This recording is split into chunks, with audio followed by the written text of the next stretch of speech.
Welcome to the Tech Egg. Don't get scrambled. Enjoy the video. Open the Sticky Notes app and create the notes you want to keep visible.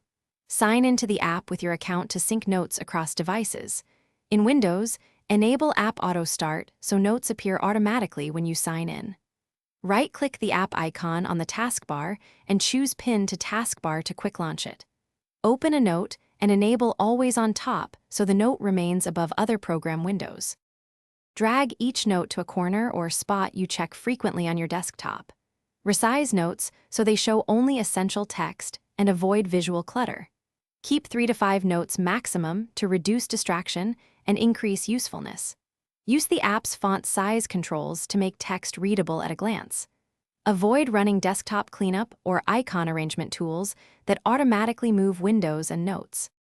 Backup note data by exporting to a file or syncing with your Microsoft account.